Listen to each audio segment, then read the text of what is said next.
like the former 39s. They just that's gonna be development. Check one, two, check.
Who are we waiting on? Yeah. Oakley just stepped down. Okay. 1, 2, 3, 4, 5. We got 5. Count them up here. Oh, Jack's here too. What's that? Jack's here too. Yeah, he's right back there. Jack's seat's there. Where's he sitting? I thought he was sitting next to you. Well, his name tag's there. Oh. I can switch and it doesn't. Yeah, yours next one. You want me to switch it? It don't matter. Who's not coming? The only one who didn't reply was No.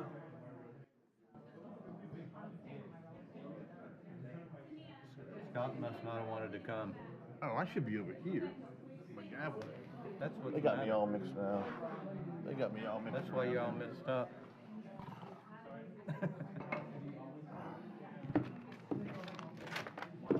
Is Scott coming? I don't think so. Scott's chair. He's sending Tyrone. Oh, okay, gotcha. Jack, you going on? Good to see you. All right. You're fine. All right. We good? Found that video, that was good. Get this thing rolling. I'm gonna get out of that red stepchild seat. Good morning, everyone. The MPO board meeting of April 10th, 2025 is called to order. I remind everyone to please silence all electronic devices. At this time, please rise for the invocation and pledge of allegiance. O merciful Creator, your hand is open wide to satisfy the needs of every living creature.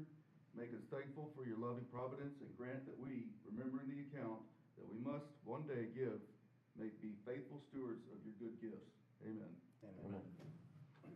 I pledge allegiance to the flag of the United States of America and to the republic for which it stands, one nation, under God, indivisible, with liberty and justice for all. Clerk, could you please call the roll? Mayor Scott Black. Councilman Lance Smith. Here. Mayor John Eric Hoover. Here. Commissioner Ronald E. Oakley. Here. Commissioner Seth Wakeman. Commissioner Catherine Starkey.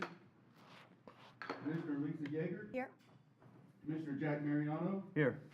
And Chairman Matt Murphy. Here. All right, time for a call for public comment. Do we have anybody that wishes to speak?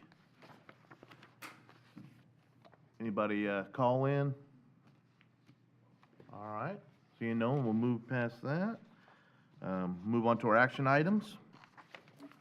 Need approval for the minutes for November 14th. So move. Second. All in favor? Aye. Opposed? All right, we need, for our December 10th minutes, 2024. I move. Second. All in favor? Aye. Opposed? All right, we'll move on now to our MPO Advisory Committee reports. Citizens Advisory Committee, Mr. James Mallow.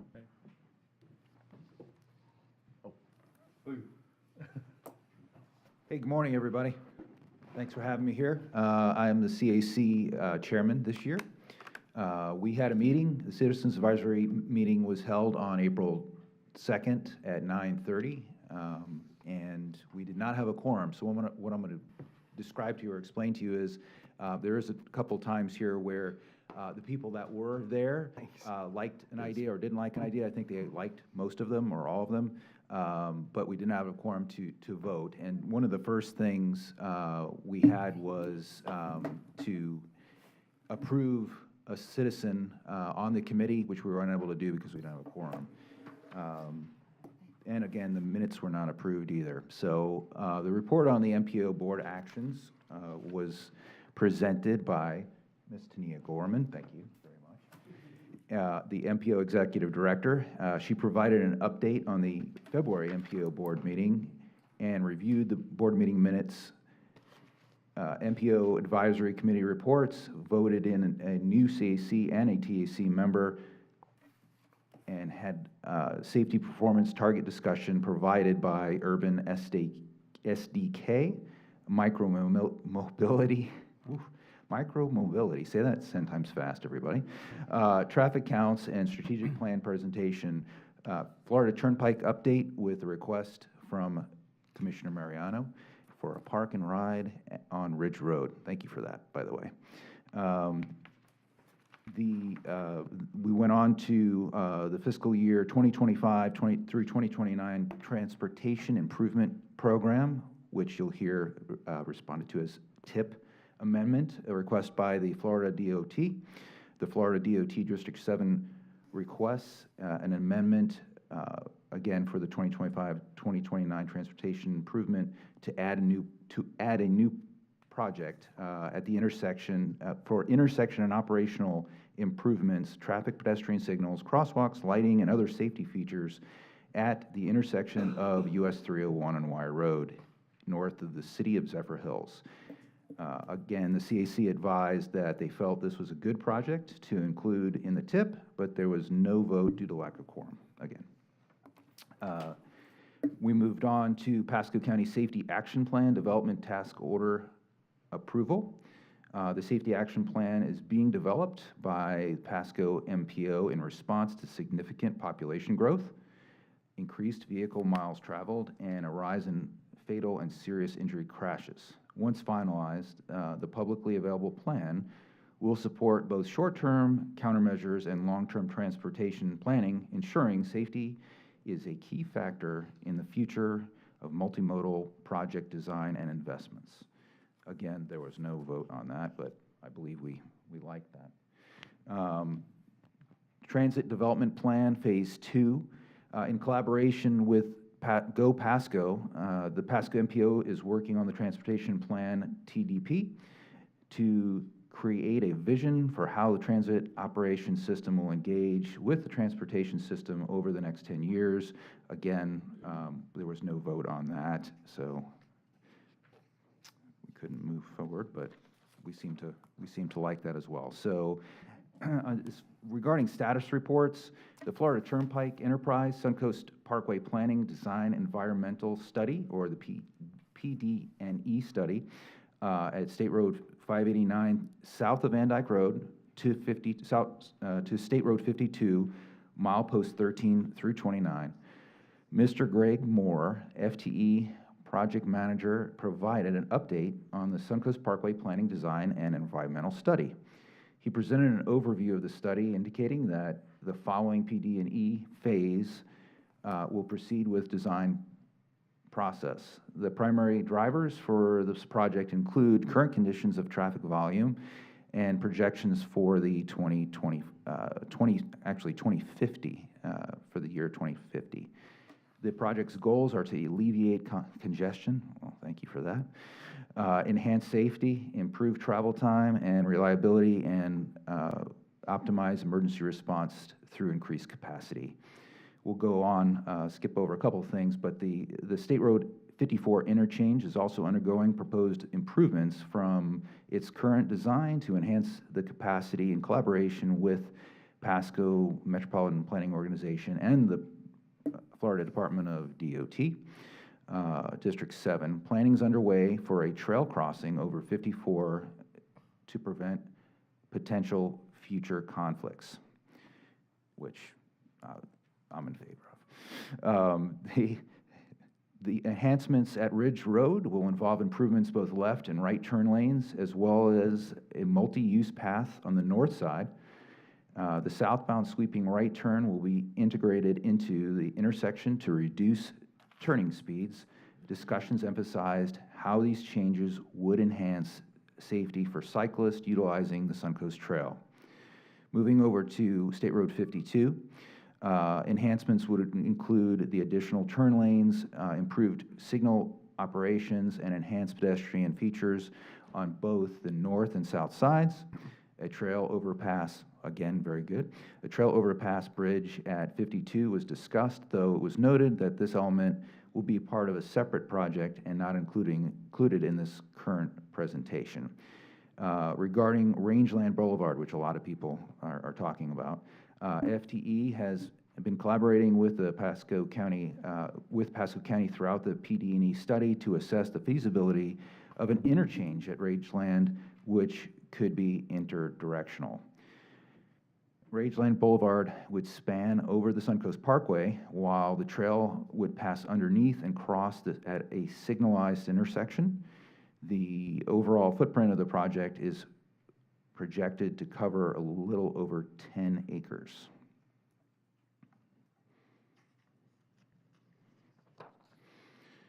Go Pasco presented as well, and Mr. Manny, and I'm going to butcher the last, Lajamary.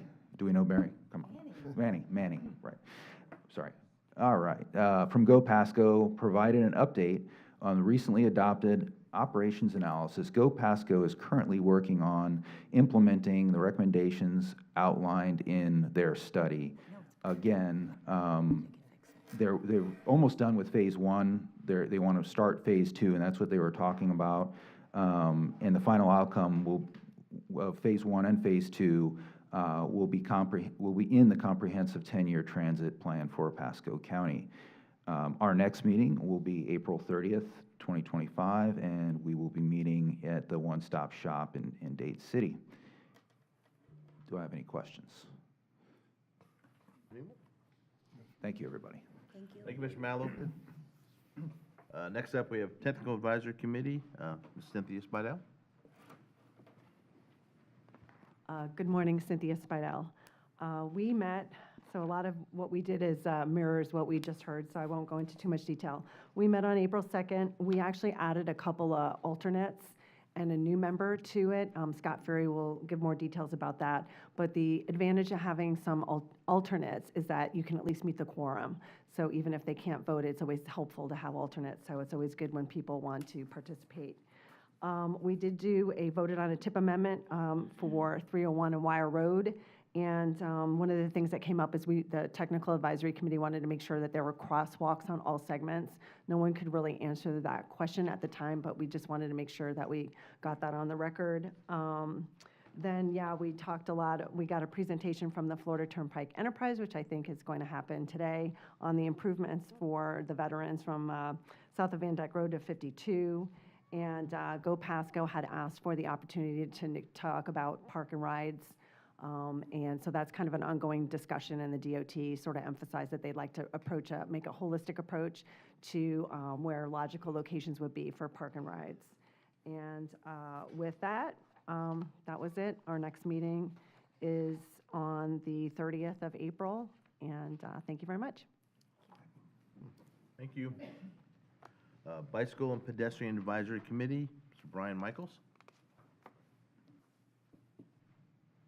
Yes, good morning. Brian Michaels, BPAC Chair. So the good news was we had a quorum at our meeting. We approved all our action items. The first action item was the tip amendment for 301, which will provide pedestrian safety on 301 with lighting and all the enhancements that FDOT will install for that intersection. The second item was the safety action plan, which we're excited about because it's a county-wide program that not only does traffic, it also does pedestrian safety and bicycle safety at intersections throughout the county. Our third item was a transit development plan, phase 2 scope improvement. The BPAC also approved that.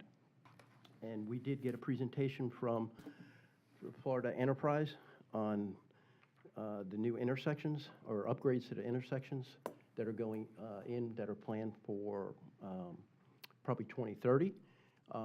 We took particular note of the intersection at Ridge Road and Suncoast Parkway. We had a pedestrian fatality there a couple years ago, and we made a recommendation to put a couple of signs that are currently on the stop signs that cars from the left do not stop and cars from the right do not stop. So we asked the Turnpike if they would install them, but they told us that it was a county responsibility. Yeah. So we're following up with the county to see if we can get those signs installed. And if you've driven through that intersection, you see the white bicycle attached to a pole. That's a sign that there was a cyclist death. It was a woman who cycled a lot. That's all I have. Any questions? Where on 301 was that you were mentioning earlier in your report? What intersection is that close to? The Wire Road. Wire Road, thank you. Anyone else? Thank you, sir. All right, we're going to move on to item number 5, fiscal year 25-29 Transportation Improvement Program Amendment Request. Mr. Scott Ferry. Good morning. Good morning. The Florida Department of Transportation District 7 requests an amendment to the Pasco MPO's current Transportation Improvement Program to add a new project consisting of the installation of intersection and operational safety improvements, including the installation of traffic and pedestrian signals at the intersection of Wire Road and US 301 north of Zephyr Hills. The intent of the project is to enhance intersection traffic operations and safety. I just have a question. how does that affect any other project? Or does it just get on the list and as money comes available? Well, that came on the list because I asked I know, I just wanna know FDOT if for that it's not gonna happened, but the affect- reason for it coming on the list, there were 6 deaths at that interchange last year. Wow. And that's the It will reason have, it it was will added. have no impact on any current project. It's not going to knock anything else off the list. Okay, so when do we think anything would happen there? When would you, is there a date? I'll defer to the Florida Department of Transportation if they can provide any information on When that. they come up, we don't have to come up. Thank you. But I'm all for pedestrian safety, 100%. Any other questions? Mr. Chair, move approval. Second. All in favor? Aye. It's approved? All right, Thank thank you. you, sir. And you're back up again, new member They didn't appointment, leave. MPO Technical Advisory Committee. Thank you. The Pasco MPO staff recommends the approval of Mr. Kevin Collier-Kandumi to serve as an alternate member and Ms. Rebecca Bogue to serve as a regular member of the MPO's Technical Advisory Committee. Mr. Collier-Kandumi serves as a Planner 2 for the Pasco County Parks and Natural Recreation Department, and Ms. Bogue serves as a Senior Planner for Active Transportation for the County Planning, Development, and Economic Growth Department. Are there any questions? Move to approve. Second. All in favor? Aye. Opposed? Thank you, thank you. Thank you. All right, item number 7, Pasco County Safety Action Plan Development Task Order Approval. Angel Avila. Good morning. Good morning. Due to the rapid growth in population and vehicle miles traveled on the county's roadways over the past decade. Oh, I apologize. Angel Avila, Pasco MPO staff. The Pasco County, MPO identified the creation of the Pasco County Safety Action Plan as a priority in the countywide effort to lower transportation-related deaths and serious injuries for all roadway users. The Pasco County Safety Action Plan will perform a comprehensive safety and crash analysis of the county's transportation system. This plan will develop safety policies and identify strategies and improvement projects for reducing the high number of roadway crashes and the resulting injuries and fatalities. Once complete, the Safety Action Plan will be a publicly available document that can be incorporated into the county's transportation goals and policies. Development of the plan will result in an actionable document that will provide a framework for developing short-term roadway safety countermeasures that will have an immediate impact on transportation safety, as well as policies that will guide long-term transportation projects and investments in which safety is a primary consideration. The Pasco MPO requests the board vote to approve the Safety Action Plan Task Order. Thank you. Move approval? Second. All in favor? Aye. Opposed? Thank you. Thank you. Next up, Transit Development Plan Phase 2 Scope. Ms. Tania Gorman. Thank you, good morning. This is the Pasco County 10-year transit development plan underneath Go Pasco, but the MPO is doing the planning and programming. Overall, they are looking at conducting Phase 2. We've already completed Phase 1. Phase 2 will dive more into what professional transportation services that Go Pasco will be providing over the next 10 years for Pasco County. As you know, they've completed their operation analysis, and now this is the next phase or evolution of their transit planning needs. So the MPO is providing the plan and programming process for the transportation development plan, and we are entering into Phase 2, as I previously said, looking for approval, review and approval. Mr. Chairman? Commissioner? So on this plan, is the design of the Ridge Road interchange is part of this plan yet? I do not believe so, but Nina Elkin is here You're talking from about the Go park and ride? Pasco, Right. and she can speak more on that Okay. subject. Nina Elkin, Pasco Director. Good morning. The answer will be no. The DDP is only for expansion of services for the transit system. Does not have to do with road construction. It has Okay, to do with- all right, so I'll be clear. So we're trying to work on doing the park and ride at the Ridge Road intersection at Suncoast. I think there's an opportunity, just like we connect with Hernando County on US 19, I think there's opportunity because they have a lot of people that are driving to the airport. They may be coming down as Yes. well. So I think as far as an expansion of the transit system, I think it's exactly Yes. an expansion of the transit system. Actually, we have a meeting with the planning department on April 28th of this month to discuss that park and ride location at Ridge Road and Suncoast. So yes, that's the plan. Okay, so it doesn't sound like it's part of this plan, and I'd like to get this included if we can. Well, yes. He wants to know what document, would this be the document that we would put it in? Oh, we identify that location, yes. I mean, we will identify that location, but as of right now, that location is not available, and that's when we're going to be discussing on our meeting. Okay, so, and I met with the Turnpike Authority this past week, had a great meeting with them, and they're in tune, and they realize, and I think we all need to realize, we need to get everybody in the room. There's certain limitations the Turnpike Authority has. DOT may have some restrictions as well. We may have a partnership coming with Hernando, maybe even Citrus, Yes. to go down. That could be a great transit opportunity for everybody. So the more you can get into that north-south corridor, I think is a good thing. Definitely, Okay. agree 100%, and that will be part of the TDP, that type of service. Mr. Starkey? I think as a matter of policy, anytime that we have a large employer center coming in, we need to be thinking about this kind of We should be included in transportation. those conversations, yes. Yeah. Agree. Yeah, and park and rides, typically they put it all the way behind some type of the property when it should be in the front, along the major road, so we can go in and out, easy access for the buses to go. But, yes, Move approval. Second. thank you. All in favor? Aye. Opposed? Thank you. Request for MPO Bicycle and Pedestrian Committee member removal. Ms. Angel Avila. Angel Avila, Pasco MPO staff.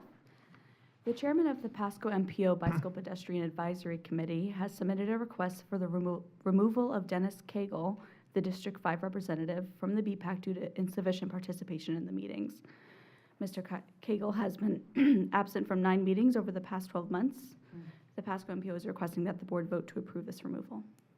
Mr. Chairman? Commissioner? It's my appointee. I met the gentleman probably a year and a half ago. I expressed a lot of interest to get involved. I'm not sure if something happened. I just haven't had the chance to call him yet since I just saw this a couple of days ago. But I'd like to talk with him. If he does have a good reason for why, it could be medical, it could be something that happened, I'll find out. If not, I will find a replacement. So we could delay this 30 till the next MPO meeting. I'd appreciate that. Just the courtesy of him willing to serve. I just want to find out what happened. I'll make a motion to table. Second. All in favor? Aye. Thank you. Thank you. All righty, no Go Pasco updates today. Status reports and presentations. Florida Turnpike Enterprise, Suncoast Parkway Planning, Design Environmental, P&D Study. To Gregory Moore. Morning, Mr. Chairman, members of the board. Pleased to be here today to provide you this update on the Suncoast Parkway PD&E study, for which we are having the public hearing this evening. We had the virtual event on Tuesday evening. It was very well attended with, I think, 133 registered participants. So we got a lot of good comments, and so I'll share this update and be happy to take any questions. I'm joined by several members of our team here from the enterprise as well. So the study overview, the typical section, the interchange improvements that we will discuss, project cost, schedule, and then, of course, I mentioned the public hearing. This study corridor is from essentially the beginning of the Suncoast Parkway as it transitions out of the Veterans. There just south of Van Dyke Road, and then up to State Road 52. The existing interchanges are the 5 diamonds that you see there. And with the county's planned extension of Rangeland Boulevard, as mentioned earlier, we have also evaluated a potential new interchange at that location, consistent with the planning that has been has gone before. And so we'll talk about that as well. The PD&E study, as you're probably aware, is the planning process that precedes design. We do evaluate existing conditions and future traffic needs as part of the development of alternatives to identify a series of improvements that are compatible with the environmental and engineering guidelines that we have to work within. Public and agency involvement is a key part of this, and that's why we have had our program with the alternatives public meeting in the summer of last year, and now culminating in this public hearing tonight as we try to wrap up the study. We're in the late stages and should be able to finalize the project documentation sometime this summer. And so we'll review those recommendations, and then as far as design, right-of-way, and construction, there is a design segment within this corridor is a fairly large project for us, and so we have broken that into different segments. And that first piece of design from that southern end up to just north of Lutz Lake Fern Road is advancing within the next couple of months and should be under contract and proceeding by the end of this year. So good news to report there that we're making that progress.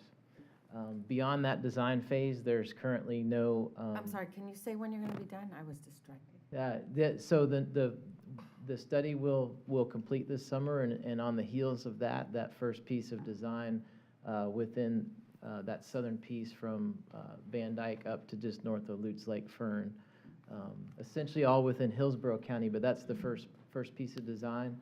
And then the next segment of design is actually also in the 5-year work program. In 27, I think it is, and that is the piece. I'll go through the limits in a minute. It'll make more sense with a map. The basis for the project is to reinforce the purpose and need, and kind of why we're here is I probably don't have to emphasize too heavily the traffic demands and the needs that are there. We're aware of the rapid growth that the Suncoast Parkway has experienced, and so that's why the focus on providing this additional capacity, which will enhance safety and reduce the crash experience, improve travel time reliability, and then also enhance that emergency response and evacuation characteristics. And so this maybe puts a little bit better context to our earlier exchange is the blue segment that you see there, the first two diamonds at the south end, that's that first segment of design.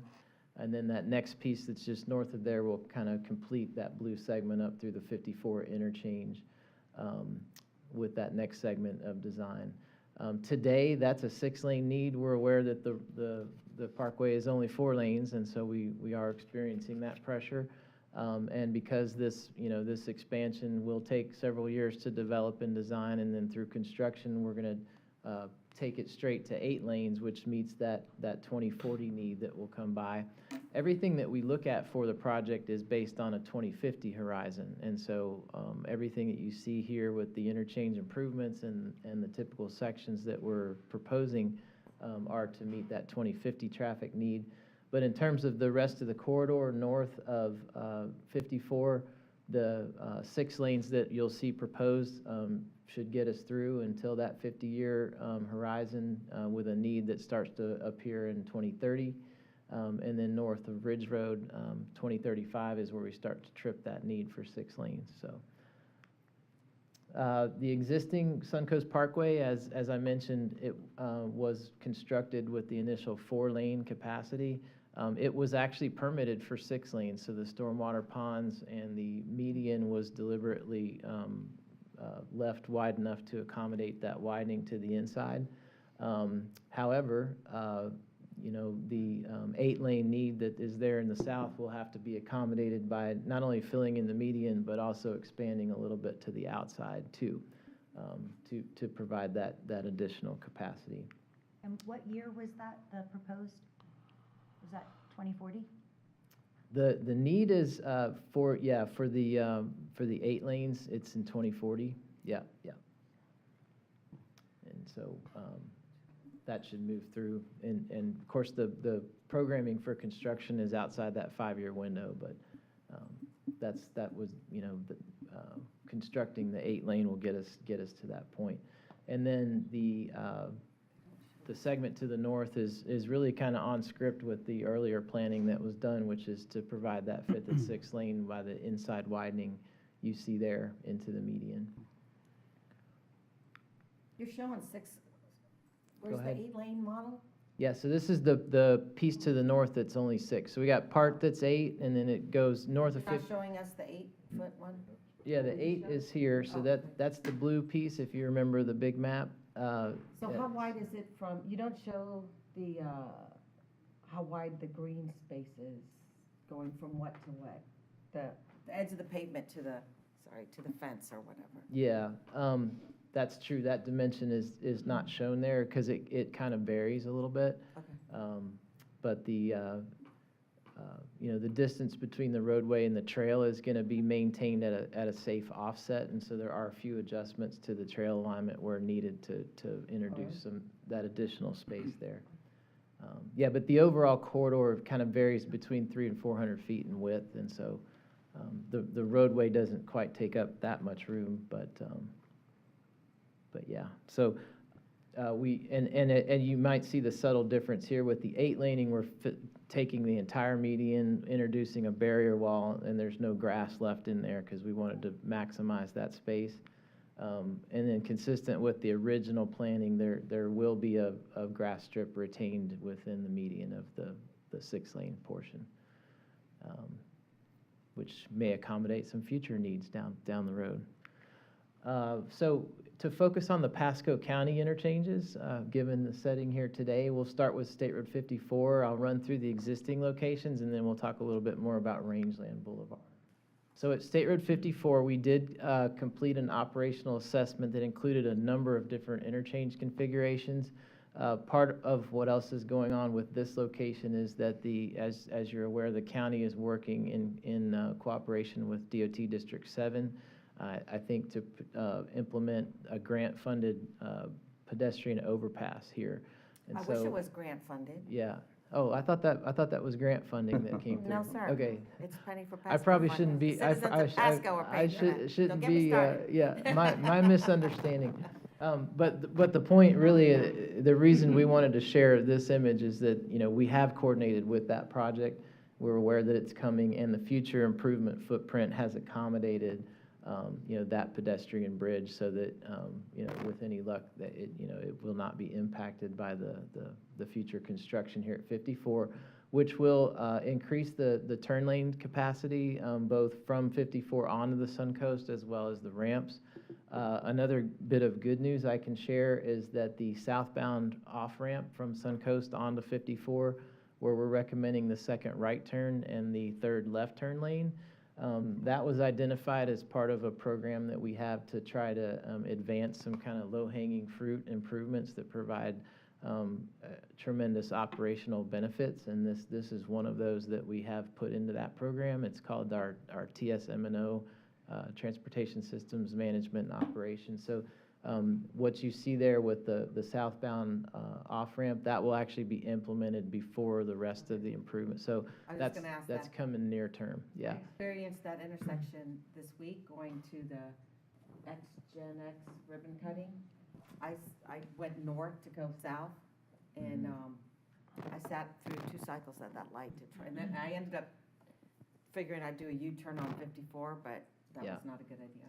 So there's a big need there. Oof. Right, exactly. So, and that will include the signal improvements, because that signal will need to be expanded, and then the turn lane stored, the actual links of the turn lanes will be expanded also. And then the rest of the improvements you see there, we do have the shared use path carried through the interchange. And in fact, that applies to just about every interchange that you'll see, to have that pedestrian connectivity on both sides of the road. And so that's State Road 54.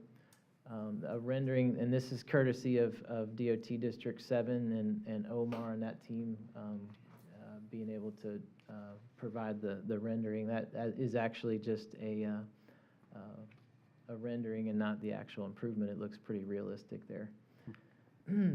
So, and at Ridge Road, if we go north now up to Ridge Road, the recommendations at this interchange are more of the same. It's turn lane improvements, but we also do have the urbanization of that southbound right turn, where I think the fatality was mentioned earlier, to provide more of an urban treatment at that intersection and slow that traffic down. And so that has been recommended for that southbound off-ramp. And so we will have that as well as some additional turning capacity with doubling of the left turn lanes off of Ridge onto the Sun Coast. As well as northbound, you can see the off-ramp improvements too. When do you think that light's coming in? That's a scary little Yeah, interchange right that there. question came up in the BPAC, and we did follow up with the county, and there is a near-term schedule for that to be implemented. IOC, do you happen to remember the date?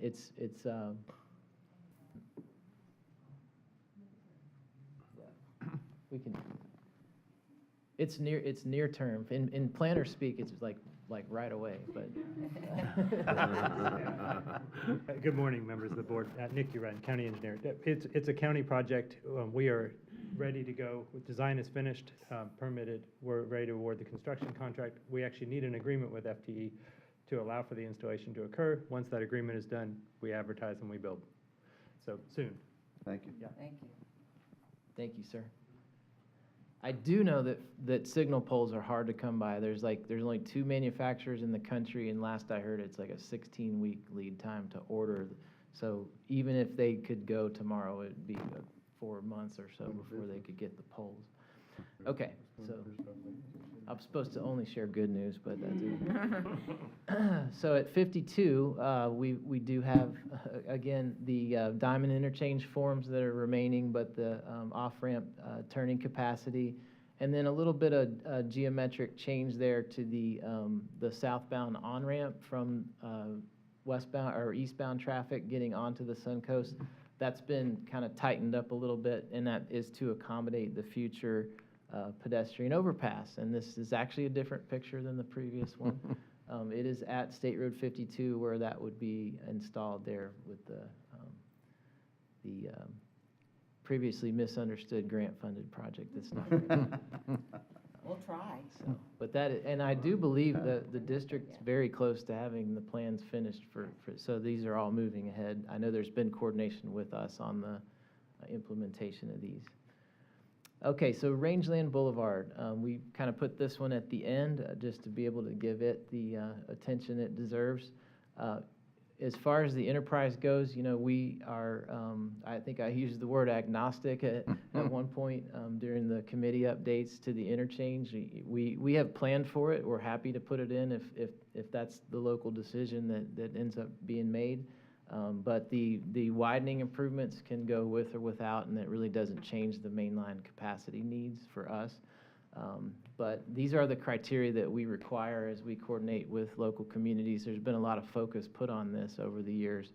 And so, our process is that no more partial interchanges. We want interchanges to provide connectivity to all directions and all movements. And so that is something we do require for new locations. They have to meet the safety and operational requirements, and it's not just for the main line, but it's looking at the cross street and how does it interact with the local network, and can we, through our modeling, demonstrate that there's not going to be a backup that occurs that starts to spill back on the main line, because with 70-mile-an-hour design speeds and actual traffic that sometimes goes a little faster than that, when we have ramps that back up on the main line, that's a real safety concern for us. And so we do put a lot of focus on making sure that we have a workable situation from an operational perspective. Supported by the local community, we have a lot of requests like these all over the state, and last thing we want to do is build an interchange nobody wants. So that is important, and consistency with local plans. This is one that's been planned, and maybe it hasn't been well advertised lately, but in 1997, the original EIS that was done back when District 7 developed this corridor showed an east-west, actually a limited access east-west roadway here and a systems interchange. So the white diamond you see there has been on the map since 1997, as far as we know. And so it shouldn't be a surprise, but unfortunately, things kind of drop off the radar, and decades go by, and so. But we do have that planning consistency, and I believe this improvement is something like 13 on the priority list right now. But again, the interchange would not be constructed until these criteria are met, and again, that's a local decision. So. Mr. Chairman? Yep. Commissioner?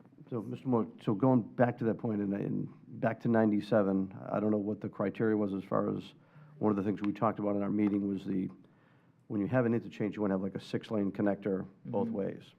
I don't know, was that in place back in 97? Yeah, it didn't get into that finite resolution as to the number of lanes. It just showed a limited access corridor, so a expressway-style road, if you will, in that general location, kind of south of the preserve and avoiding those, that environmentally sensitive area, and then the interchange with the Suncoast.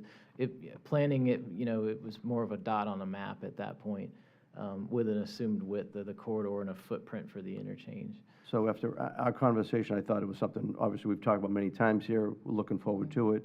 From what I'm hearing from I'll give you one example of an email from one lady, thinking of a 6-lane going through their neighborhood, as they say, is going to be intrusive to them. Yeah, the number of lanes on rangeland, and I know Nick's here, so I don't want to speak too much for the county, but we understood it to be a 4-lane roadway. At the interchange itself, so it's as just an overpass of the Suncoast, it'd be a 4-lane, twin bridges, two lanes on each bridge. As the interchange comes in, the analysis that our team did showed the needs for some additional pavement, between the ramps and then beyond to the next adjacent intersections. To use the term 6-lane, it's not a 6-lane road in the sense that State Road 52 is a 6-lane road forever and ever. It's really just within the interchange influence area. Can you show that map? Don't you have it on the next screen? Yeah, we did, in our coordination with Pasco, we tried to provide guidance on, kind of what we think the needs would be in order to prevent that ramp back up on the main line and that. Maybe that was the source of some of the confusion. I know their team is working on, kind of refining that design. We haven't seen it yet, but I think now with some of the focus on this, there's been, a sharpening of the pencil, if you will, to kind of look at how we could make this, more of a workable situation.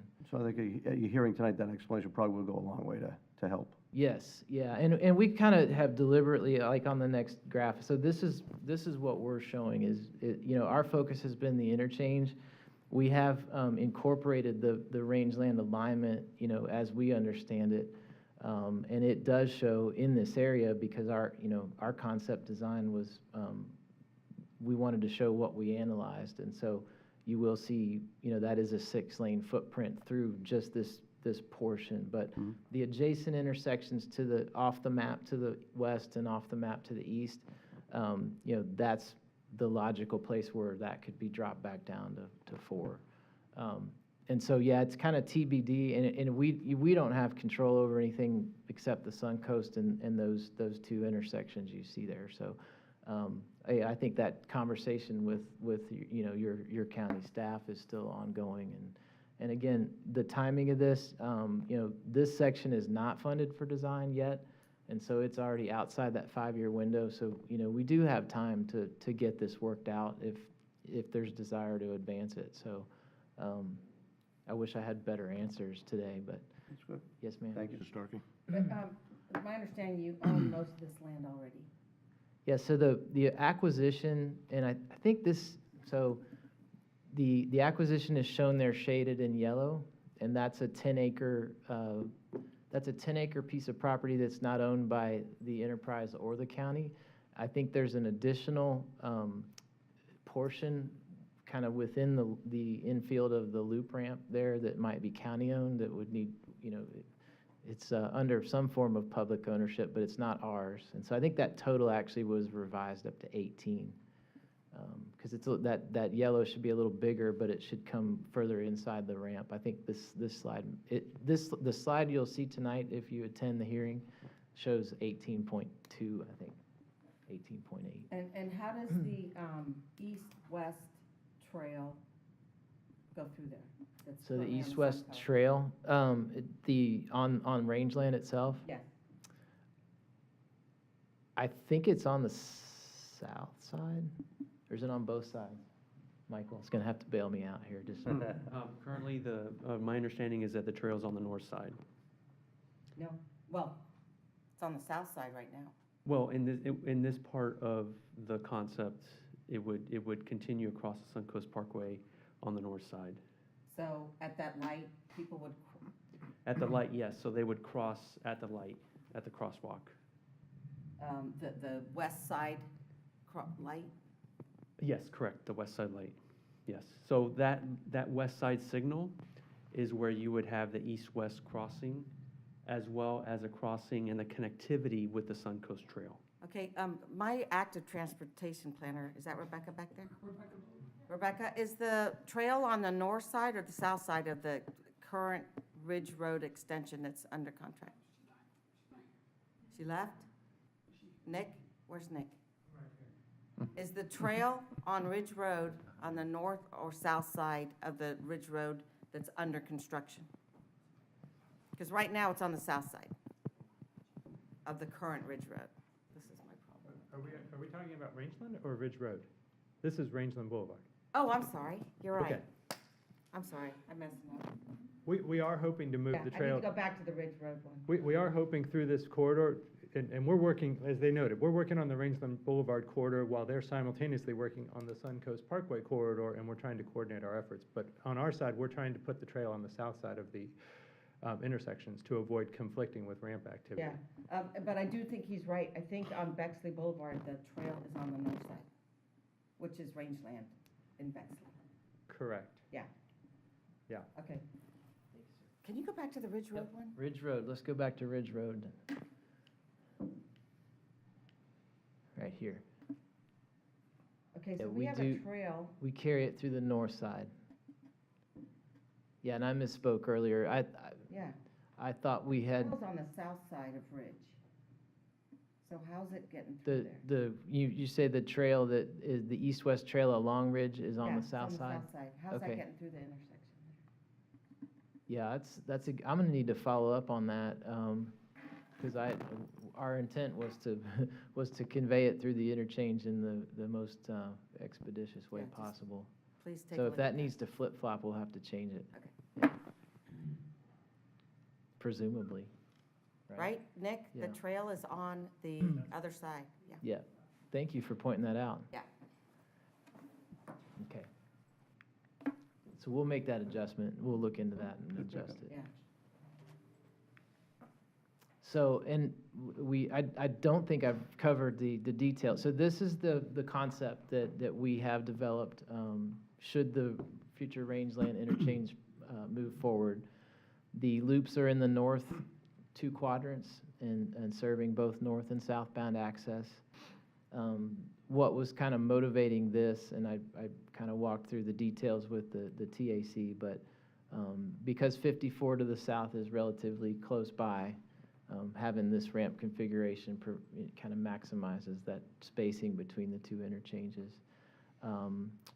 We also, the right-of-way on the left side of the diagram is already available for use, and then, of course, the 10-plus acres on the other side. The access to the parkway would be handled through left turns off of Rangeland Boulevard for traffic going in the eastbound direction. There'll be 2 left turn lanes to serve that ramp, or I think actually just 1. And then the left turns off the ramp southbound, and then the right turn to access to go northbound there. Any questions on the details of this? I think I've already covered too much on it, but we do. I know there's been a lot of Yeah. chatter Yeah. by residents in Starkey and in Bexley. But if you drive, I mean, this has been on the maps since John Gallagher was our county administrator. So in Starkey, even before there was a Starkey Ranch, this was contemplated. You can't have just State Road 54 going east-west. Mhm. It'll be a parking lot. The question is, everyone's worried about pedestrian safety, and I want to be sure that we talk to the residents that there's ways to manage that. Because Starkey Ranch and Bexley are both very pedestrian and bike-oriented. And because they have the roundabouts, the traffic will never be high-speed. But we just want to be sure that we're ensuring safety access from the north side of Starkey Rangeland Boulevard to the south side, which can be done with those lights, and there's ways, right? Right. And so if someone tonight could please emphasize that pedestrian safety will be number one. Yes, and I'm glad you mentioned Both that because I communities. have also failed to cover the trail alignment through the interchange. And so as the Suncoast Trail, on the west side of the Suncoast, it would go under the Rangeland Bridge, so not a crossing of Rangeland at all.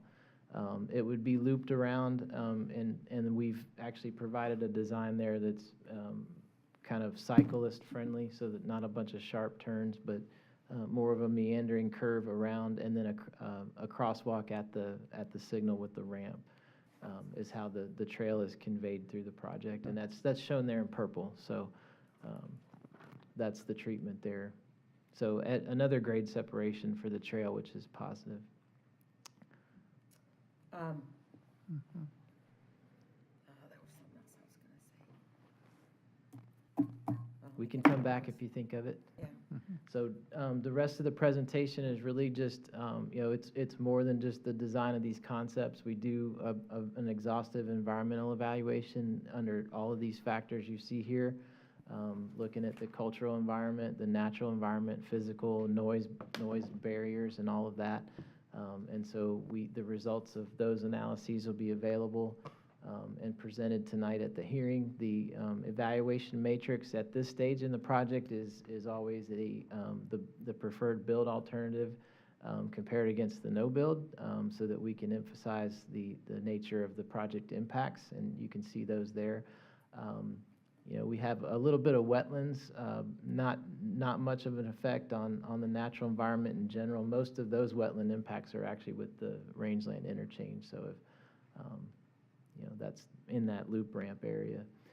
The cost of the project is just south of $1 billion, $984 million over that entire stretch, emphasizing the need to kind of take it in segments, and we talked about that. The public hearing, we talked about that too, but we did have the study started back in '23. We came out in '24 with the alternatives public meeting, and now we're here toward the tail end of the project, and excited to see it move forward into design here later this year. If you'd like to come to the hearing tonight, we will be there starting at 5:30, and then the oral proceedings will be at 6 with the video presentation, and then the formal comment period where we'll hear from any members of the public that would like to provide testimony, and we'll have that following that presentation that starts at 6. And then the project website is there. The video from Tuesday should be posted within the next day or so. It usually takes a little bit to get that prepared, but as I mentioned, we did get a lot of good comments that evening as well.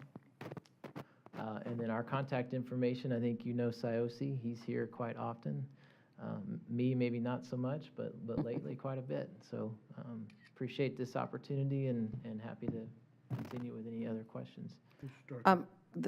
I think there's a couple important facts that need to be shown at the presentation, and I totally forgot to sign into the virtual one.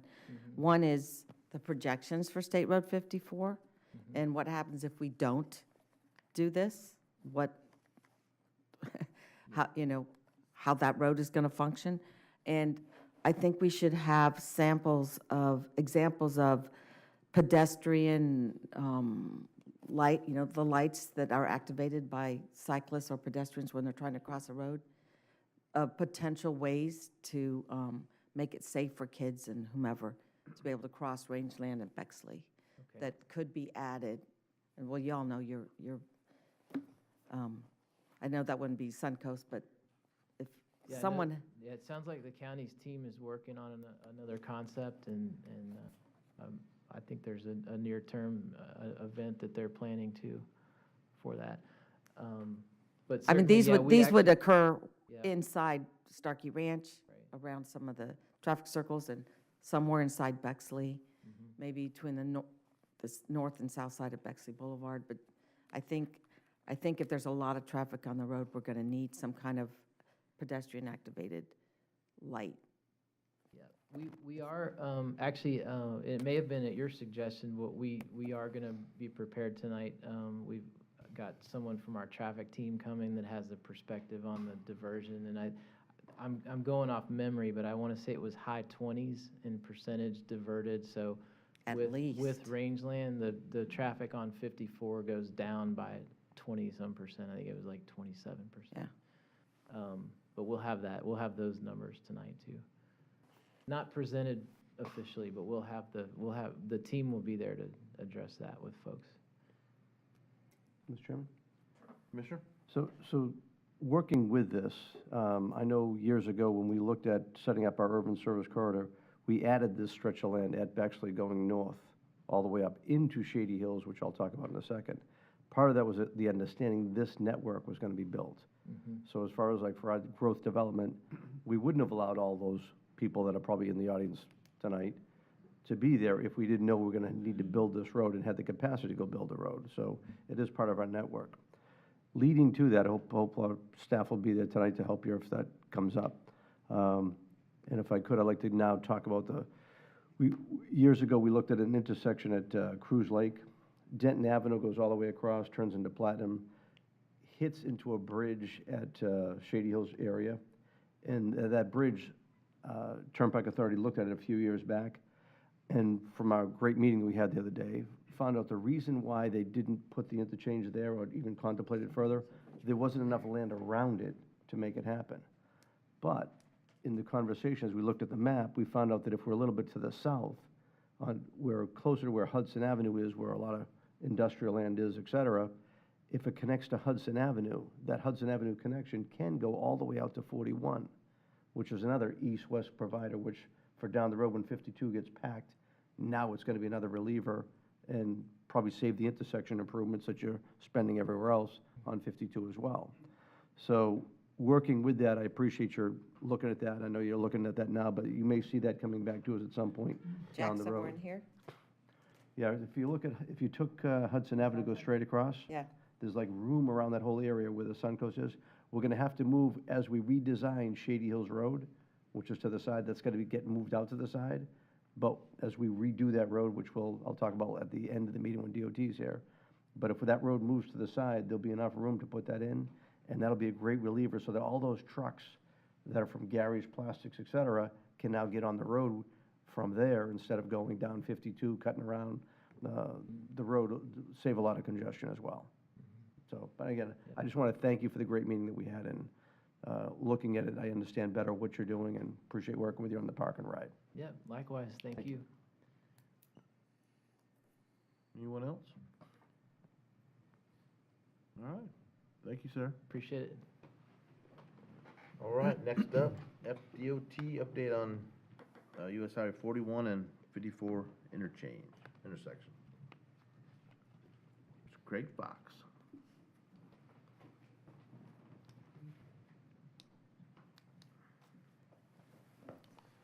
Good morning. My name is Craig Fox with the Florida Department of Transportation. Thank you for having us here today to present on an update to 41 and the 54 Project Development and Environment Study. Next slide, please. Oh, sorry, I do. Sorry. That works. I didn't know it was here. All right, so just to review the project location and study area. It's along US 41 and also along State Road 54, with also a 0.3 segment of Dale Mabry on the bottom left corner there to your screen. As far as along 54, it extends 1.2 miles west and also 1.2 miles east of US 41. Now, the project is needed to relieve congestion and also increase safety at the intersection. This is, clearly a heavily used intersection with two very major roads intersecting with each other. So currently, it functions at a level of service after an AM peak hours, and along 54, it has around 63,000 vehicles per day, and it's expected to increase to 98,000 vehicles per day in 2045. For US 41, it's currently around 69,000 vehicles per day, expected to increase to 87,000 vehicles per day, also in 2045. The intersection crash rate is around 2.26 crashes per million vehicle miles traveled, and that is above the statewide average for a similar type of intersection. So there's significant needs for also safety increases at this intersection also.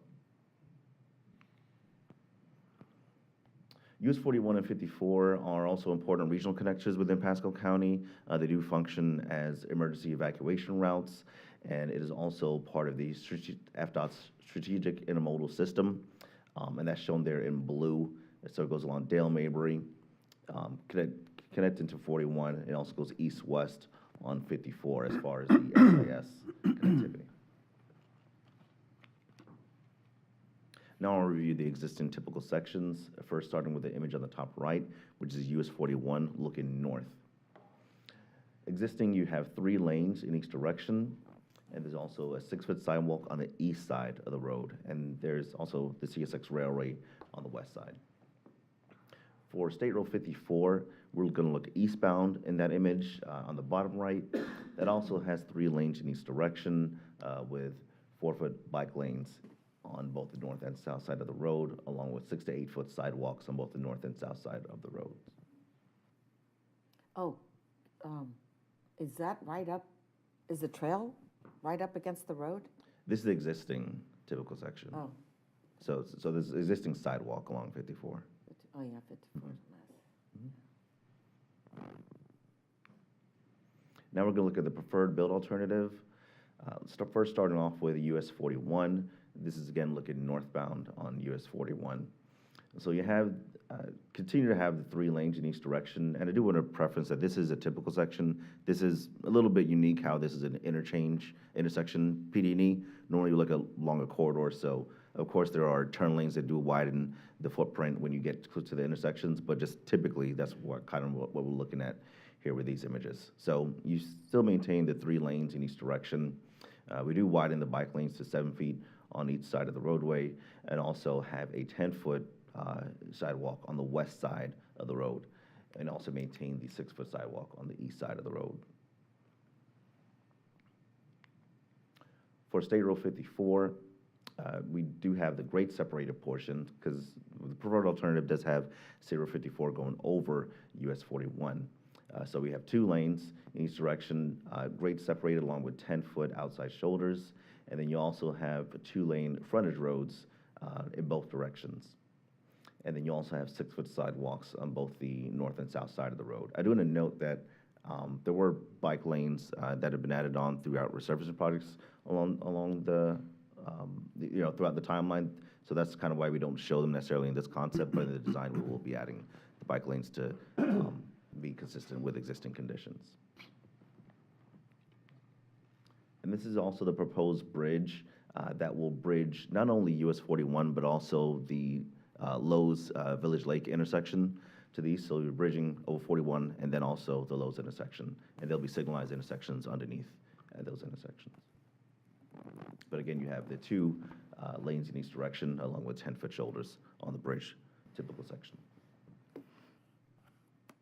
Now, the PD&E study did look at all these different factors. We did have the results of our analysis of the natural resources, cultural resource, social environment, and physical environment. Those were presented at the public hearing that was held on March 25th, and they're also available online. Now I'm going to review the right-of-way impacts. So we do see an impact to 79 parcels, and that is not, of course, 79 complete whole right-of-way takes. Many of the impacts are partial takes, and the businesses and residences are able to function as they do today. But how we do anticipate with a preferred alternative, 36 potential business relocations and 4 potential residential relocations. So now we have the evaluation matrix. The no build is always a viable alternative. We carry that throughout the life of the project, along with the impacts to the preferred alternative. So those are shown in the the table on the left side of the screen, along with the project costs on the right side of the screen. So just a quick summary of the project costs for right-of-way, for roadway impacts and pond impacts, you're looking at upwards of $200 million combined. And then for the construction costs, the estimate is north of around $208 million, with a total project cost from design all the way through right away of $516 million. So it is a very major project.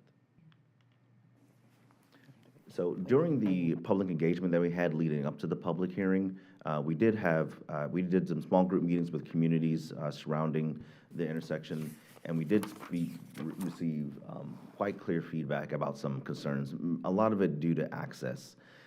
As you can imagine, when you go grade separate on a roadway, one of the side effects of that is that you have to cut off some medians. So that would involve some folks making some pretty circuitous U-turns and movements to get to their property, while now there's an existing median opening. So the department developed 2 additional options, with 41 going over 54. And the option on the left involves a DDI, diverging diamond interchange, kind of what's existing right now, 54 and I-75. And then the option on the right is a single point urban interchange, and that's similar to what we have in the preferred alternative. So from the public hearing, this is the first time it was shown to the public was at the public hearing. We did received a lot of feedback on those 2 options, and most respondents were strongly in favor of a 41 over 54 option, with the DDI being the most preferred one from public response. So these are very preliminary concepts. We don't yet have, we haven't yet incorporated the bike ped infrastructure into it, and as you can see, there are no ponds, proposed ponds in there. However, we do anticipate that these options would, especially since you kind of shorten the amount of structure that you're building, it would shorten, it would minimize the amount of ponds and thus impact and reduce some of the right-of-way costs with this. And through our very high-level initial traffic analysis, the DDI, of course, would function at the intersection a little bit better. So the department hasn't made a determination on that yet. We're still kind of taking in the data and analyzing it. Our public comment period just completed on the 4th. So we're just taking in all those public comments, and then we're just going to discuss it internally. But there was a strong response from the public in favor of the option on the left. Sure. Commissioner? Can you go back? Sure. We can't tell, well, I can't tell from this, might be my eyes, who's right in, right out, or whose access is restricted. Can you blow that up and tell us what the public was talking about? Okay, so on the preferred alternative, Which is the one on the, which one? no, I'm sorry, I don't have the preferred alternative shown in this one. These ones are the options, the US 41054 options. With the preferred alternative, that one was, of course, 54 going over 41. Because of the railroad track. Well, the railroad track, it impacted it because of, when we were to go railroad line, we had to raise our roads around 7 feet higher, so that extends the length of the ramps leading up to the overpass. And since you're going grade separated, so a lot of the intersections, so at Devon Oak Boulevard and also at Hunt, so Hunt and Devon Oak are the 2 green kind of images that you see on there. Those are those 2 roads. A lot of those residences would be limited in the amount of moves they can make. Right now, they can make left turns and U-turns, but in the preferred alternative, 51 going over 41, they'll be restricted because you have to separate the traffic and you have to grade separate them, get them over the intersection. In addition to that, on the east side, at Heron Cove, there was some concerns because today they have a pretty decent amount of traffic. It's an unsignalized intersection in front of their residents. And so to get out there, dependent on the breaks in traffic that's created by the Dale Mabry signal. Now, if we go grade separated, it's more free flow conditions. So there's a great concern from folks there with being able to be losing those breaks because then you have a free flow condition. So that was just some of the concerns that were brought up from folks along 54. Now with the north-south options with 41 going over 54, the railroad crossing, the railroad tracks, it already kind of limits access. So you have fewer driveways, fewer residences coming onto the roadway. So there would still be, no matter what you do, you go grade separate, there's going to be some access impacts, but we just anticipate there'd be far less residential ones with this north-south option. Mr. Chairman? Commissioner? So I think the flyover 41 over 54 is the ultimate way to go. The other things. You've also got DOT's got a program coming up where they're going to fix a void that's out to the east of the Lowe's Plaza, where they got to do a shutdown as they reconstruct. So it tells me it's even weaker down that way. If you try to go that way, I think the other way is better.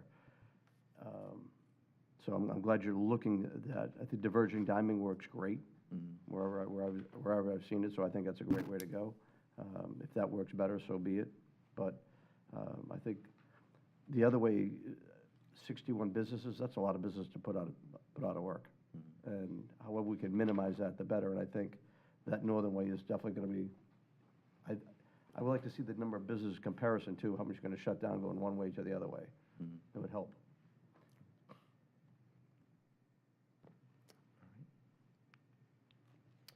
So this, oh, I was going to say about the businesses, this intersection's been planned for 30, 40 years. So I can tell you, I have friends who own some property near their Sierra Village and Sienna Village, sorry. Anybody who moved in there in the last 30 years, they should, I mean, they kind of, I mean, it's been known forever. I remember when the McDonald's guy called, the guy that used to own all the franchises, he wanted to know when this intersection was coming because he was debating on remodeling his store or not. He knew, they all know something's coming there, so that's, I mean, I would like to, do we help the businesses relocate? I mean, there's yes. plenty of opportunity on 41 for. Yes. So whether a business is a business property owner and owner of their building, or whether they're a tenant in a bigger multi-business unit, we do work with all of them to relocate and reestablish their businesses. And we're definitely not in favor of just shutting down and closing off businesses. We know they're vital to the community and the economy of the community. So more often than not, we're able to reestablish those businesses. Sometimes through negotiations with the business owners. Sometimes they want to shut down and close up shop. Sometimes they're okay with relocating somewhere else. But we definitely always do try to do what we can to make sure that they can function. Another question I had was, and maybe it's just too much money, but is there no way to, on any of these turns, to do like I don't even know what the word is, like you're elevated and you come down, like an on-ramp, off-ramp, so that you're not sitting at a light to go north on 41 or south? Yeah. There's nothing like like a that built flyover. into this design. It's just straight over, right? Yeah. So it is straight over, and one thing that you can't really see on here is that we actually do have, including these options, a reconfiguration of the Dale Mabry and 41 intersection. Yeah, And that's so, the best. So in these concepts, we would actually be taking some of that traffic and creating flyovers, so you wouldn't have those major conflicts and kind of side swipes scenarios that you have today. And so by being a DDI, at least with the option on the left, the option on the right is SPUI, so that functions like a regular intersection. But with the DDI option, it does give quite a lot of advantages as far as when you get folks there, because then you don't have to have a separate turn signal for left turns, because it's all just two movements. You just go one direction goes and the other direction goes, and it's a lot more efficient. So you don't have to split it up into through, left, and then right. So we did consider a flyover, but the more structures you add, then the more that cost starts to go up, and then and then the more impacts that you have. But did you consider a DDI with 54 flying over? We did not consider a DDI with 54 going over, and that one would introduce that one would introduce probably more challenges, a little bit more right-of-way impacts, just because one of the issues that we're facing now, even with the option on the left, is that you eliminate the option to go through at grade. So we're looking at right now how to make sure that we accommodate folks along the corridor. Since we're kind of limited on the west side with a railroad crossing, inevitably we have to push the road to the right. So that may impact some businesses and a lot of along there, and we may have to relocate them. But in doing so, then you reduce that need to facilitate the at-grade through movement. So that's one of the main limitations that we have with a DDI. A lot of times you see DDIs are at like an interstate where you don't really have through movements because it's an interstate. But this one, being an arterial, you're kind of limited in that fashion. So I think a DDI with 54 going over 41 would introduce more challenges than having it with 41 going over 54.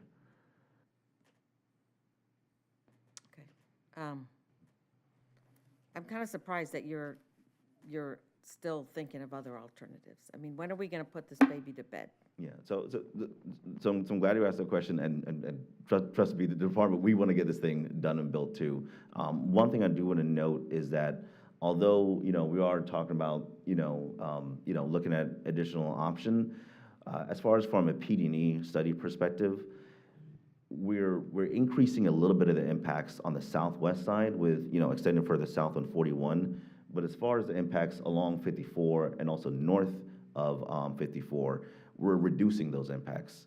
So we don't have to restudy the whole thing. We just have to study a little bit more areas in that bottom right corner, and we can still wrap up the PD&E study in a fairly short time that it won't delay any design. We're still scoping out the design, and so you can still move forward with the design to a certain point, but we're statutorily allowed to do that, and we can still reevaluate, complete the PD&E without slowing down the design process.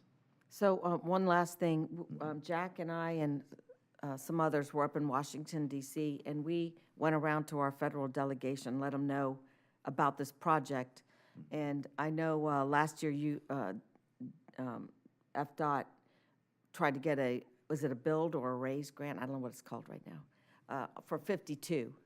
We weren't aware that you guys had applied for a federal grant, and I know Congressman Bilirakis had signed on to that. But I know we at the county want to move this as fast as possible, and probably the whole Tampa Bay region does. So we mentioned it to Senator Scott, Senator Rubio, and all of our delegation that we anticipate an ask from FDOT coming in, and we wanted all of them to sign on to it to get this moving as fast as possible. So what is the earliest part of the process that a federal grant can be applied for? I think I'm going to have to ask for Is it design, acquisition, build? Yeah. Good morning, everybody. Brian Hunter with the Florida Department of Transportation. So construction would be the phase that we would apply for a infra grant. Build is kind of like a $25 million, that range size project. Infra, mega, they're for much larger projects like this one. So we would, once we have identified the entire right-of-way funding for the project, that's when we would start applying and working with our federal partners to give them awareness that we're going to apply for it. And then when the timing is right, it's usually about 2 or 3 years ahead of construction, is when you apply for it. So we can apply for acquisition funding? They typically don't fund right-of-way acquisition. The federal government looks at right-of-way as a risk for a project, and so they want to see that we either have acquired all the property and or have the funding in place to acquire all the right-of-way that we need. Do you know if we can start asking our congressmen, we get to do some ask for earmarks, and we have Congressman Lee and Congressman Bilirakis, and if we start asking them to get some money every year for this, the next few years. I think we already committed for next year. This is not in it, right? Was this in our list yesterday? So if next year we ask for both of them to help put in some acquisition money, we just really need to move this along, guys. We can't wait 20 years for this to get built. So, and with your help and the state's help, we've got to get this going. Yeah, we completely agree. We are trying to move this one move this one through to production as fast as possible. So. But you don't even have a horizon for the funding for acquisition right now, do you? We do. We have $36 million currently programmed for acquisition. That starts in fiscal year 29. Yeah, so that's what I'm talking about. You're going to start buying in 29? Yes, ma'am. Yeah, that's crazy. So We need to start buying now. How far out is this then, if you're realistically? Realistically, Yeah. we have, it all depends if we go with one of the options that's shown here. There's the potential for right-of-way the right-of-way needs to be reduced, which would accelerate that process Well, for if us. everything went quickly, realistically. If everything went quickly, we'd probably be looking at like a finishing up right-of-way acquisition 31, 32, and then 2 years after that. I'm telling you. So we- 35. We can't. We have to all Oh be my pushing God. this. Mr. Chairman? Commissioner? So a few years back, we had a Hicks Road project, we were trying to get right away, and we had all these individual point, people, one by center one, stuff. to come together. We actually had a meeting, we brought them in, and we had a lot of them just sell it at a regular price and moved a lot quicker. Otherwise, the project would have been probably 10 years down the road. I know you have rules you gotta follow that you can't do it with right-of-way, but I'll say this. I know there's a project on 41 where there was a restaurant that was along. You paid the restaurant off. They ended up keeping the property, changed the parking on the other side, and the business never skipped a beat, but they got fully reimbursed all the way through. There could be some opportunities coming up here, the same type of thing could happen, where you're Build a driving road up on your the other costs and side you don't or need to. So I think at some point when we're getting closer to how this goes through, Smart.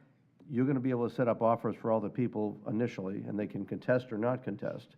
And if they go to where we can keep it sooner, I think a lot of people out there would say, you know what? I'll take my lesser number, knowing you can build this thing quicker if we can go. This project at the TMA was elevated by 2 commissioners to the south to make this a top priority project to one of the top 5, to where it's elevated through. So it's definitely a regional thing, and if anybody looks at that map and they see the 2 6-lane highways coming up to 41, you'll know that we're not causing this issue. This is a big deal for everybody here that needs to happen. I think the region wants to see this thing go, and I think the businesses in that whole area and everybody in that area that has a business would rather see traffic relieved and make that intersection better as opposed to the other way around. Yeah. So we're willing to work with you publicly, with the business community to say, here's how we need to go do this, with a public meeting. Yeah, no, we're on board with anything we can do to accelerate the completion of this project, so. I have another question, but I can go after Commissioner Oakley. Commissioner Oakley? Well, I just have a question, because this seems like we've been talking about this for many years. 20 years.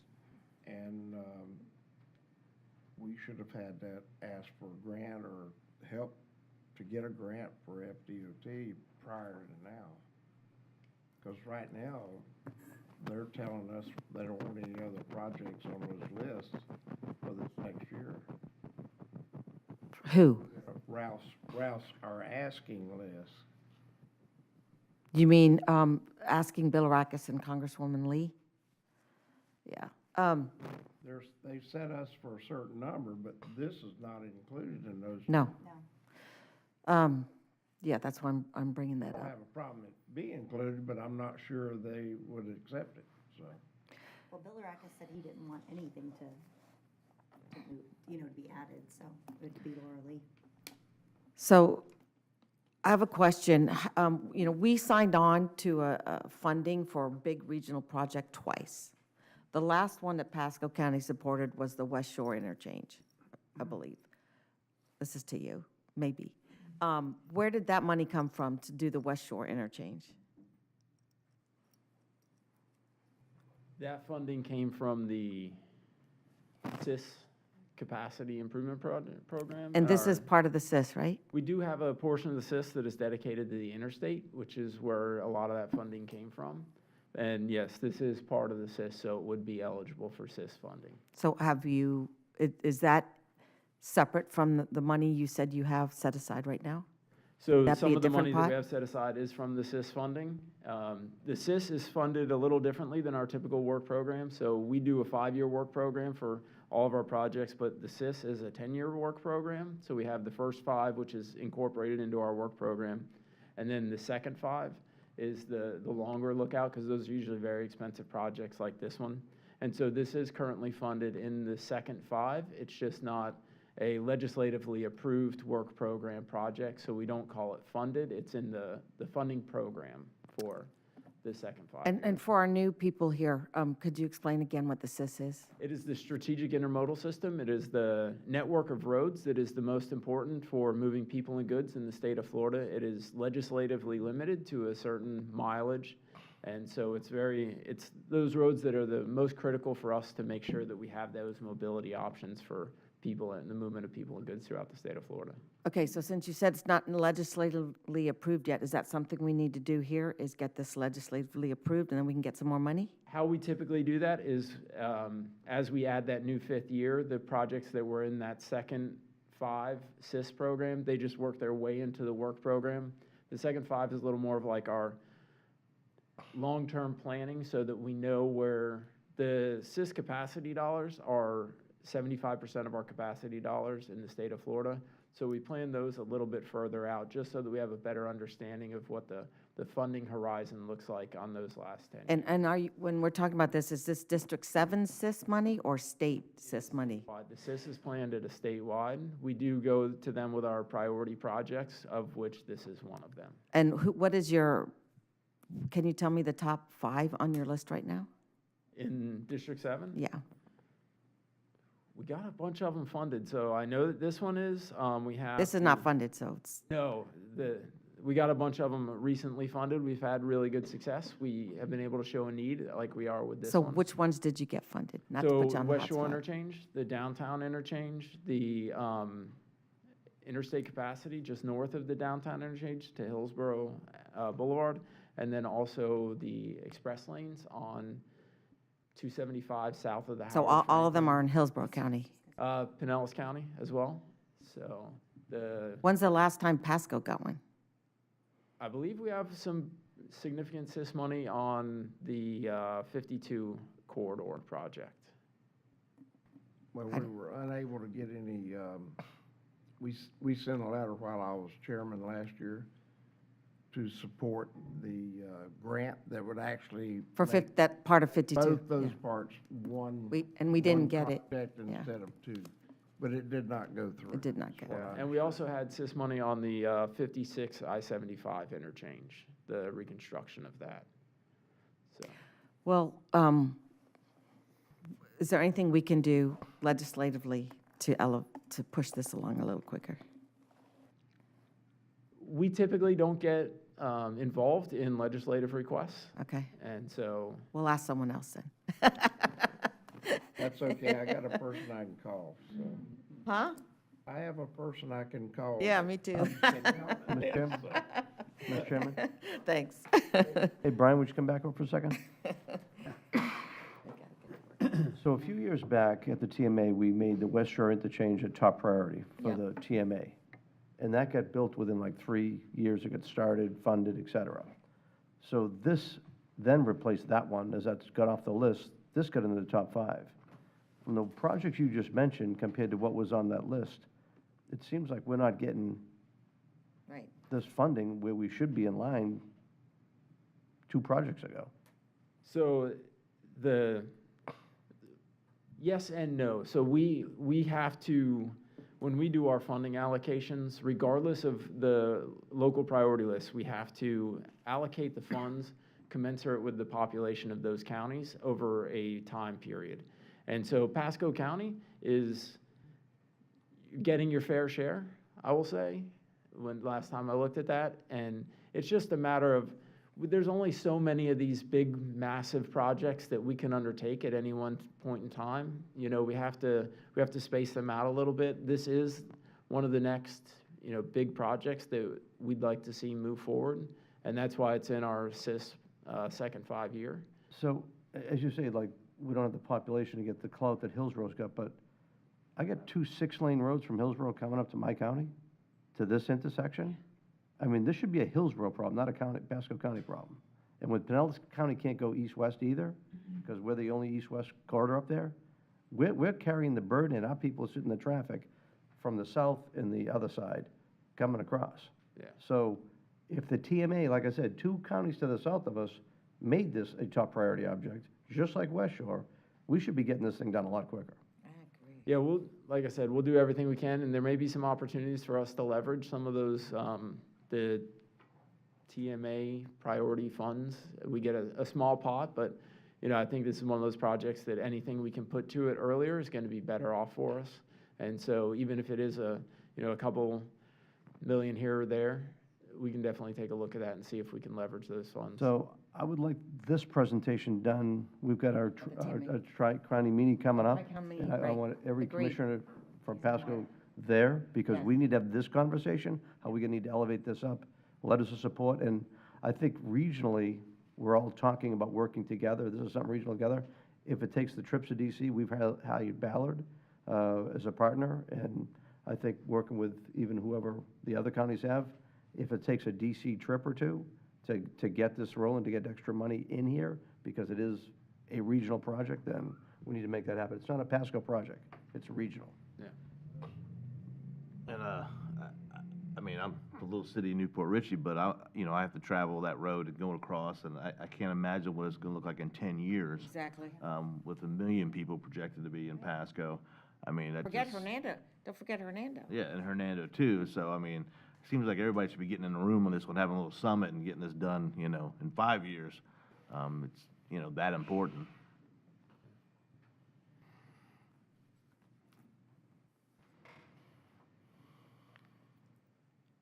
So this plan is consistent with the long-range transportation plan of the Pasco MPO, and is also marked as a project of regional significance in the West Coast, Florida Regional Long-Range Transportation Plan. So Can you just, go back real quick? sure. Not a problem. Nope, that's not bad. It's here, but I can't read it. There's no way I can read that. All right, thank you.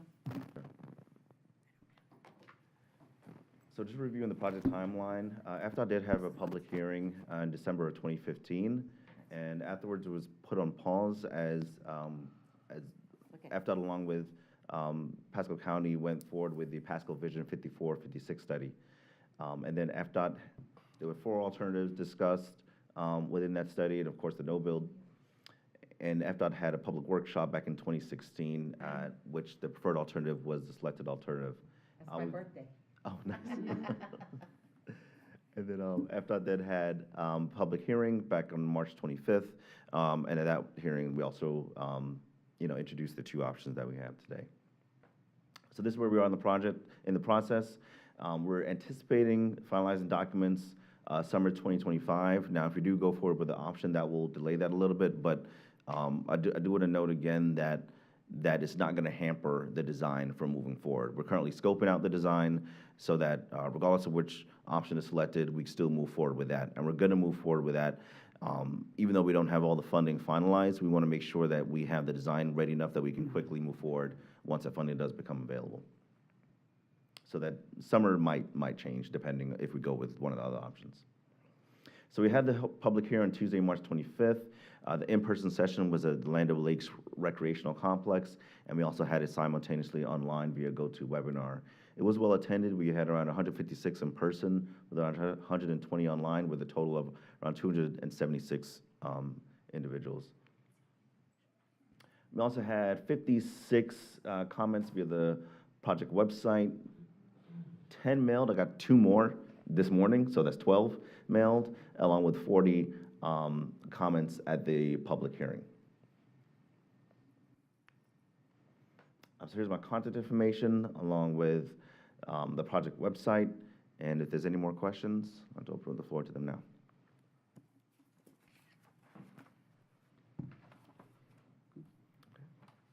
Anyone? All right. We have work to do. No problem. Well, thank you all for your support, and we look forward to continuing with this project. Thank you. And we would like you to present this at the Tri-County meeting, so we'll have to get you that information. Okay. If you or someone, please. Sure, not a problem. Will do. It's in Pasco County.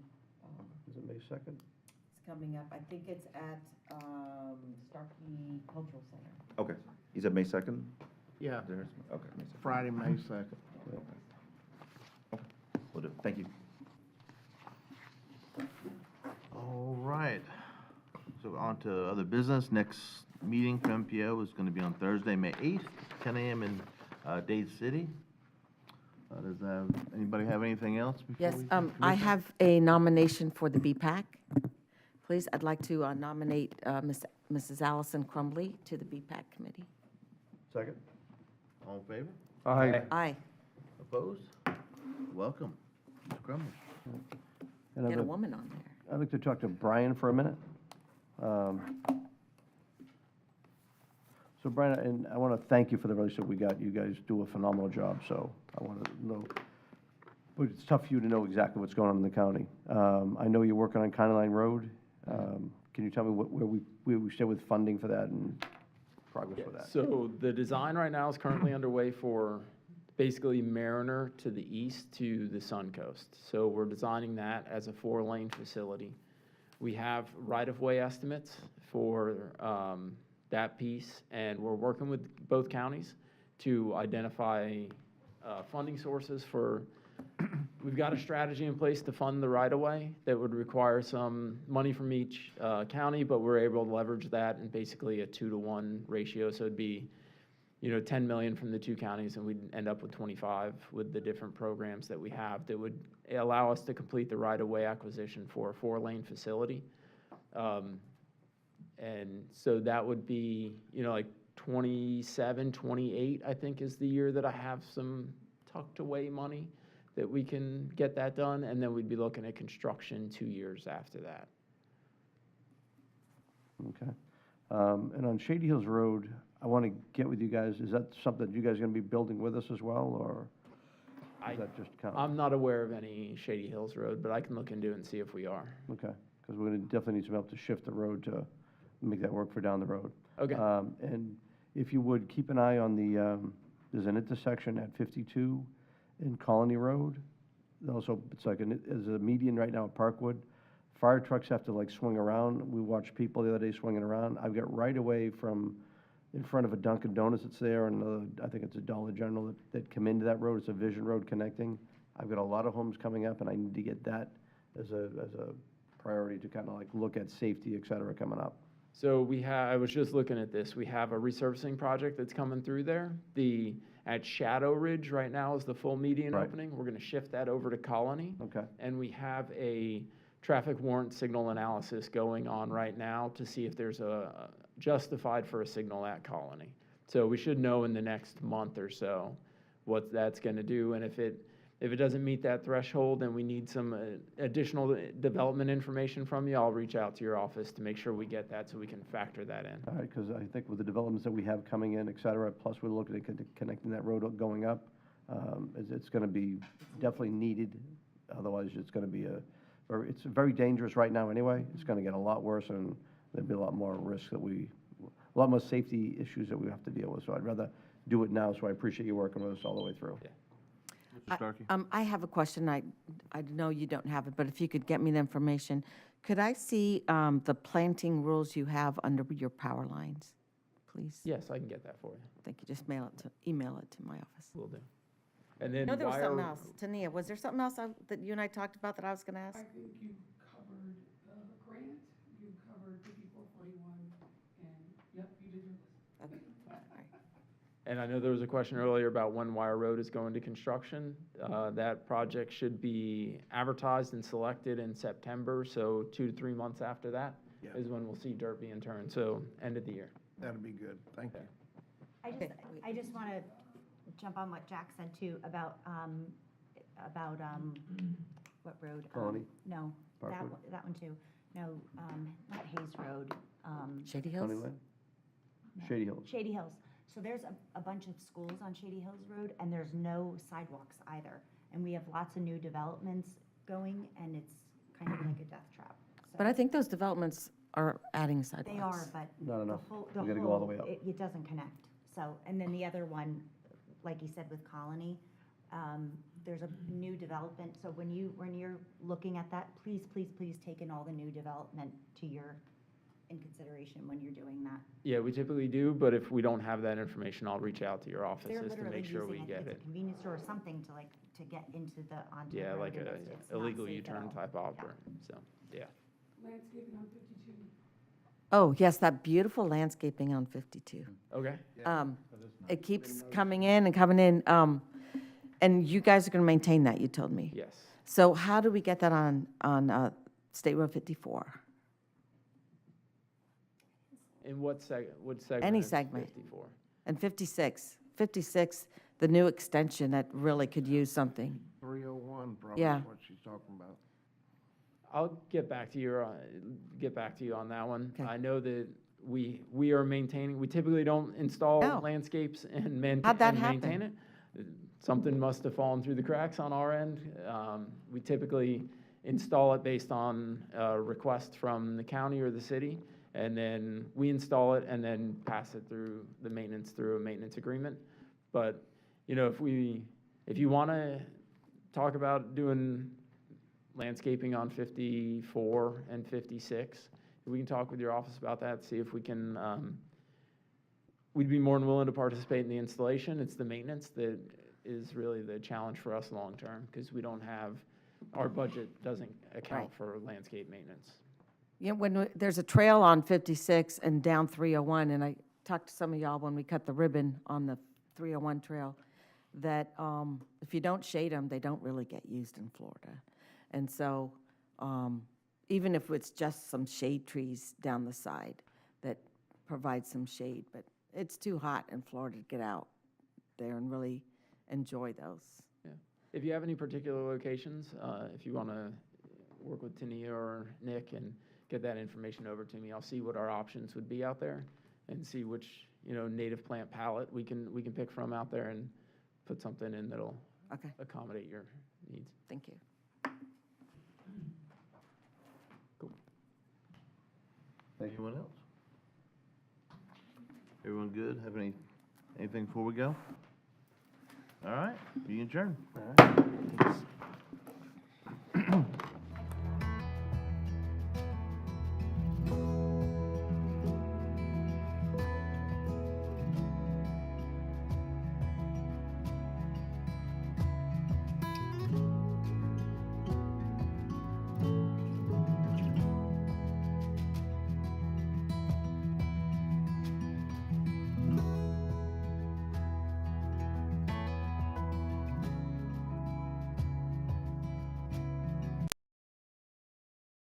Waterways and wildlife depend on you to keep them healthy. Excess fertilizer, grass clippings, trash, oils, and pet waste wash into gutters and storm drains when it rains. Stormwater carries these pollutants directly into our lakes and rivers, creating an unhealthy environment for fish, waterfowl, and other aquatic animals. Storm drains are meant for clean rainwater. Most other discharges are illegal. If you suspect an illicit discharge, please contact Pasco County Department of Public Works at 727-834-3611.